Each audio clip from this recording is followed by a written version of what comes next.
Hello, and welcome along to this video, which is in the series of videos around setting up and configuring the version 2 of the Chocolatey quick deployment environment. So far in this series of videos, we have got to the point where we have got a fully set up and running QDE instance that we've done all the initial configuration on, and we can see that in, for example, the running instance of Chocolatey Central Management, we can see that in here we have one machine that's currently enrolled into CCM, which is the CCM server itself. So where we've got to is the setting up and configuring of another machine in the environment to use Chocolatey. So what we want to be able to do is we want to be able to utilize the functionality that we've now created within this QDE machine to set up and enroll another machine with Chocolatey, fully set up with a set of packages, base packages that are needed for Chocolatey to function on that machine, and then have it automatically enroll into QDE so that we can start using things like CCM deployment on that machine. So what I've got over here is another machine that doesn't currently have Chocolatey installed. So just to reiterate that, you can see it there in the output, but we'll run it again. Chocolatey is not installed on this machine. This machine is able to communicate with the Chocolatey server on the network, so I'll be able to use the provisioning scripts that we've included within the QDE instance to make that happen. So if we look at the documentation on the README, what it's pointing us to is the online documentation. So this is one scenario that may change, so we point you at the latest and greatest information for getting this set up. The important part here is kind of what I just mentioned, is that in terms of DNS, we need to make sure that the client machine that you're trying to set up with QDE can communicate with it from a network level. And with that done, the only other caveat is with regard to whether or not you're using a self-signed certificate or not. Now, in my scenario, I am using a self-signed certificate, so I will need to run both of the scripts that are here. So in order for to first of all trust the SSL certificate on the client machine that's coming from the QDE machine, if you have got a certificate that is already from a valid certificate authority, you won't need to do this first step here, but in my setup I will. So I'm going to go ahead and copy this, and I'm going to bring over my client machine, and I'm going to paste that command into this window. So I'm going to paste it in here. So all that this script is doing, and I would encourage you to go and look at that script, you can find it in the Nexus repository, and you can figure out exactly what it would do on this machine. But from what I can tell you is it will literally find the SSL certificate that is being run on the QDE machine, and it's going to download it and import it into this machine ready for usage. That's taking slightly longer than I would have expected it to, but we got there in the end. So like I say, all that's done is it's downloaded and placed the certificate into the local certificate store so that it now becomes a trusted certificate. That step's only necessary if you are using a self-signed certificate. Okay, so let's just move that out of the way a little bit, and let's pull up the second script here. So bringing back in the client machine, I'm going to paste this in as well. So now note the distinction here, that the first one was making a request to a bare HTTP address. The second one is making a request to an HTTPS address. So if you didn't do the first step with a self-signed certificate, you would get an error when it attempted to access this URL, because it would have been seen as a security prompt would have popped up basically that said that you're not able to access that HTTPS address because the certificate wasn't trusted. But with that first script having been executed, it is now trusted, so it will able to do it. So what this script is doing, let's actually go and have a look at it while it's running in the background. If we go back over to our documentation here, and we right click on the Nexus server, which is this one, and we open up Nexus and we sign in. then what we can do is we can click on Browse and we can click on Choco Install here.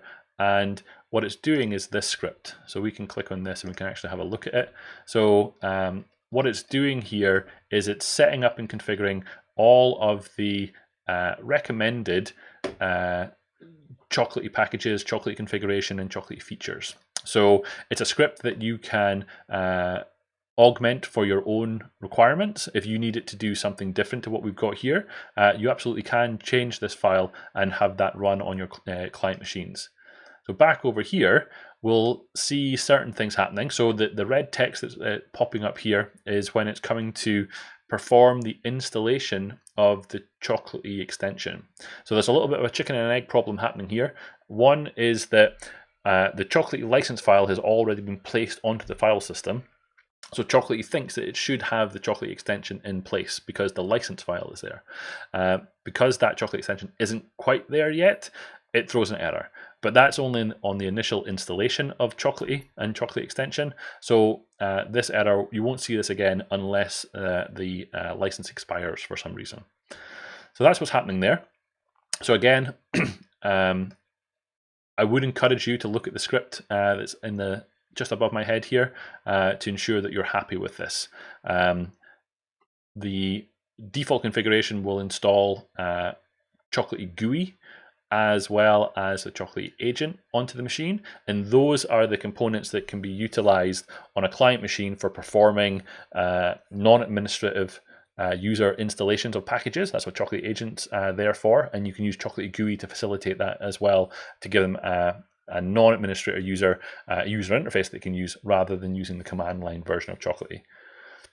So those topics are covered in other videos that I have in a Chocolatey within the organizational series, and I can provide some links in the description of this video that can point you into a video that will provide more information on those topics. But once this installation script completes, so I think we're getting close to the end of it. Chocolatey GUI is the second to last package that needs to be installed. So once that's installed, it'll run through the installation of Chocolatey agent, and then it will set some default configuration for Chocolatey, both in terms of the features that are used as well as the configuration and how that's set up. So let's just wait for this to finish out. I don't necessarily want to pause the video at this point because there's some. It's good to see this working in its entirety. So let's just wait for this to finish off. That's Chocolatey GUI installed, and then it will be Chocolatey agent next. You can see it just above my head where we're at over here. So Chocolatey GUI and Chocolatey agent installations. So Chocolatey agent is there, and then it'll be these 4 features and some configuration and some more features to get that up and running. So we'll just hang on here and wait for this. So what should happen is once this completes, what I'm expecting to happen is that when we come back in here and we hit refresh, we should have another machine checked into CCM, and we should be able to drill down into computers to see that machine and then see what packages and applications are installed on that machine. That's kind of where we're hoping to get to. So let's go back to that script so that we can see it and see what process it's getting to. Let's just make sure that I'm up to the right level. I think I am.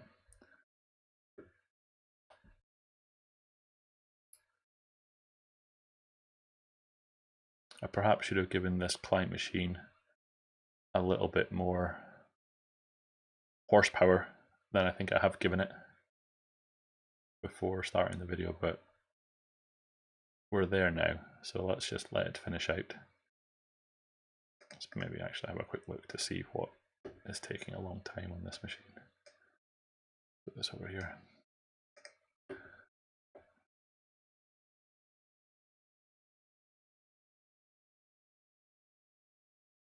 There we go. Chocolatey agent's being installed. So that's installing the Chocolatey agent service in the background.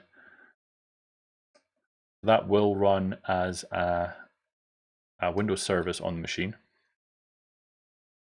and it's that Chocolate agent is what is responsible for performing non-administrative user installations on their behalf, as well as communicating with CCM. So that's what is happening here in terms of setting up now the configuration for those things. So this enable use background service is exactly what I mentioned with regard to Chocolate GUI and how it functions. This is updating the Chocolate Central Management Service URL, and so this is the phone home URL that this client machine is going to use to take all of its information and send that up to CCM. So if I run Choco here now, where it didn't work before, we should now have Chocolate installed, and we have a business license associated with it. And that script also installed a number of packages for us. We saw most of them flow through, but let's just do a Chocolate local only to see what packages were installed. So Chocolate, Chocolate agent, Chocolate core extension, Chocolate license. So that's the one that contains the license file that was set up during the initial provisioning of QDE. And then we've got the Chocolate extension, Chocolate GUI, and then a dependency of Chocolate GUI is the .NET Framework 4.5.2. So we have 7 packages installed over here. So if I just move the client machine out of the viewer here and we go back to our running CCM instance, if we refresh this now, at some point that additional client machine should flow through into this running instance of CCM server, and we will see the information for that machine being displayed. So let's just refresh this one more time. There we go. So we've now got 2 machines, so 2 of the 35 licenses associated to this running CCM. If I drill down into computers, I can now see that I've got Choco server, which is this machine, and Vagrant-10 is just the host name that was given to the Windows 10 machine that I created. If I drill into Vagrant-10, we'll see those 7 packages, those same 7 packages that we did a Chocolate local only on that machine. And now we have the capability of, we're not going to drill into this in this video, but now that this machine is enrolled into CCM, we have the capability of creating a deployment from this central management website to push package installations down onto that machine. So we're starting to take advantage of the full commercial features of Chocolate and fully managing the machines that are in our environment. So that's the end of this video, and I hope it's been useful to you. If there are any questions, feel free to reach out. But for now, thank you very much.